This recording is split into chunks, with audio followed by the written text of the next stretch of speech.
Hello everyone. आज हम करते हैं problem based on time and work. Time and work आपस में कैसे रिलेट करते हैं, पहले आप इस कॉन्सेप्ट को थोड़ा ध्यान से समझो। देखो एक बात मान के चलो, ये एक वॉल है, इस वॉल को कंस्ट्रक्ट किया गया,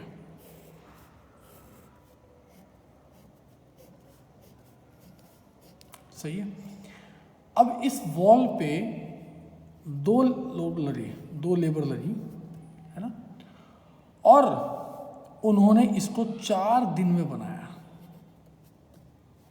अब मैंने सोचा कि यार मुझे तो लेट कर दिया इन लोगों ने। मैंने सोचा एक काम करता हूँ, मैं लेबर डबल कर देता हूँ। तो मैंने अब लेबर डबल कर दी। अब 4 मजदूर आ रहे हैं बनाने के लिए। क्या डेज भी 8 हो जाएंगे? नहीं, डेज क्या हो जाएंगे? हाफ हो जाएंगे। तो जब मैंने किसी चीज़ में अपनी वर्क एफिशिएंसी बढ़ा दी गई तो टाइम मुझे क्या लगा? कम लगना शुरू हो गया, है ना। 2 पे 4 दिन लग रहे थे, तो 4 लेबर पे 2 दिन लग रहे हैं। तो ये क्या होता है? Time and work are inversely proportional to each other. ये क्या होते हैं? एक दूसरे के इनवर्सली प्रोपोर्शनल होते हैं। मान के चलो 2 लोग काम कर रहे हैं किसी बिल्डिंग को बनाने में, ए और बी। अगर इंडिविजुअली उस काम को ए 2 दिन में कर देता है और इंडिविजुअली बी 3 दिन में कर देता है, मैंने इन दोनों को बुलाया, कहा कि यार तुम दोनों मिलके करो, तो क्या ये 5 डेज में करेंगे? नहीं, टोटली रॉन्ग। कितने दिन में करेंगे मैंने अभी इसकी बात नहीं करी, पर 5 डेज में तो नहीं करेंगे। फिर होगा क्या? मुझे ए की एफिशिएंसी पता है कि ये 2 दिन में कर लेता है।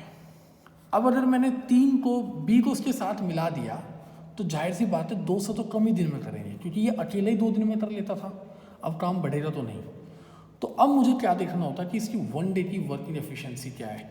अगर ए किसी काम को 2 दिन में कंप्लीट कर लेता है ना, या छोटा सा एग्जांपल लेते हैं, मैंने ये एक बिल्डिंग बनानी है पूरी और ये 30 डेज का टारगेट है बनाने का। तो आफ्टर 15 डेज आप क्या एक्सपेक्ट करोगे कि हाफ काम तो हो ही जाए? या आपने सपोज करो कहा किसी को कि भैया आपने टेंडर दे दिया कि भैया आप इसको कंप्लीट कर दो, उसने कहा ठीक है जी 30 डेज लगेंगे। अब 10 दिन हो गए, कुछ भी काम शुरू नहीं हुआ। आपने कहा भैया काम तो शुरू नहीं हुआ कि जी देखो ऐसा है, मैंने कह रखा आपको डेज तो 30 लगेंगे, आप अभी कैसे टोक सकते हो। 20 दिन हो गए, आपने कहा भैया अभी कुछ नहीं हुआ कि जी मैंने तो आपको पहले ही बोल रखा है डेज 30 लगेंगे। और 29वें दिन भी ये कहे भाई साहब आप मुझे आज भी कह रहे हो, कल कहना कल 30 डेज पे होंगे, और कल आप 30 डे पे भी कहते हो भैया तो काम आपका भी आज भी नहीं हुआ, और वो आपको कहते सॉरी। ऐसा कैसे हो जाता? आपको तो पता ही था अगर मैंने 30 दिन में कंप्लीट बोला था तो 15 दिन में कुछ तो होना ही चाहिए था। तो फिर क्या होगा? उसकी पिटाई होगी, और क्या होगा? और तो कुछ नहीं कर सकते हम लोग। तो यानी कि जब 30 डेज में कोई काम कंप्लीट करना है तो यू मस्ट श्योर कि 15 डेज में हाफ काम तो हो जाए, या नहीं हो सकता? तो ये हम कैसे देखते हैं? क्योंकि हम 1 डे वर्क का अंदाजा लगा लेते हैं। अब ए किसी काम को 2 दिन में पूरा कर देगा, तो मैं 1 दिन में कितना काम होगा? 1 day work of A half, क्योंकि वो 2 दिन में पूरा कंप्लीट कर देगा। पूरा कंप्लीट काम 2 दिन में, तो 1 दिन में आधा तो करेगा ना। तो हम ऐसे निकालते हैं, बी किसी काम को 3 दिन में कंप्लीट करेगा, तो बी 1 दिन में 1 डे वर्क ऑफ बी क्या होगा? 1/3। अब ए ने 1 दिन में कितना काम किया? उस काम का हाफ। बी ने उस दिन में कितना काम किया? उस काम का 1/3। जब मैंने इनको ऐड किया विद एलसीएम तो इट बिकम व्हाट? 5/6। तो दोनों ने इस काम को 5/6 डेज में कंप्लीट नहीं किया। ये 1 डे वर्क है दोनों का मिला के। अब देखो इसका 1 डे वर्क है 1/2, इसका पूरा वर्क किया है इसका उल्टा 2/1, इसका 1 डे वर्क है 1/3, और इसका पूरा काम कितना है? इसका रेसिप्रोकल 3/1। इन दोनों का मिला के 1 डे वर्क कितना है? 5/6। तो A/B का वर्क डन कितने दिन में होगा? 6/5 डेज में होगा। इसे आप 1/5 डेज भी लिख सकते हैं, सही है। तो ये टाइम एंड वर्क का कॉन्सेप्ट होता है। अब क्वेश्चन देख लेते हैं। कह रहा है A takes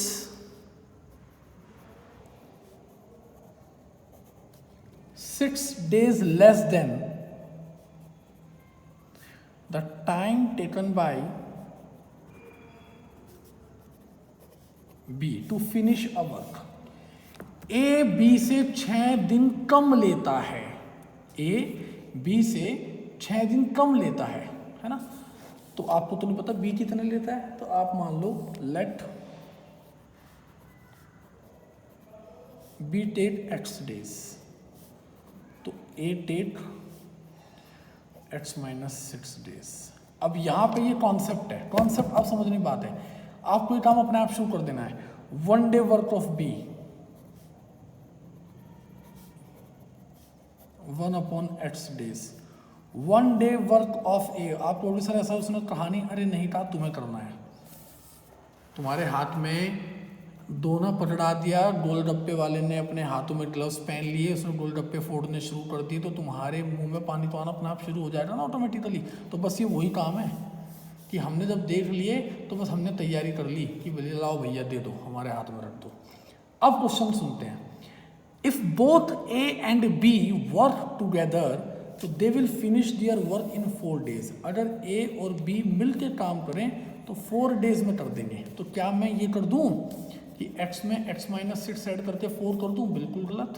ऐसा कैसे पॉसिबल है?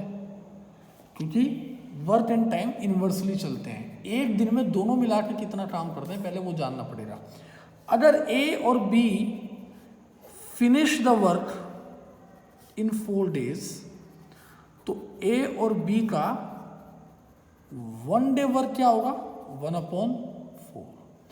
अब A का चलेगा 1 day वर्क कितना है? इतना। B का कितना है? 1/x, और दोनों का मिला के कितना है? 1/4। तो according to situation, according to question क्या हो गया? A का 8 दिन का काम प्लस B का 8 दिन का काम इज इक्वल टू दोनों का मिला के 8 दिन का काम। Now solve this and find the value of x। ठीक है, ऐसे ही अगला क्वेश्चन है।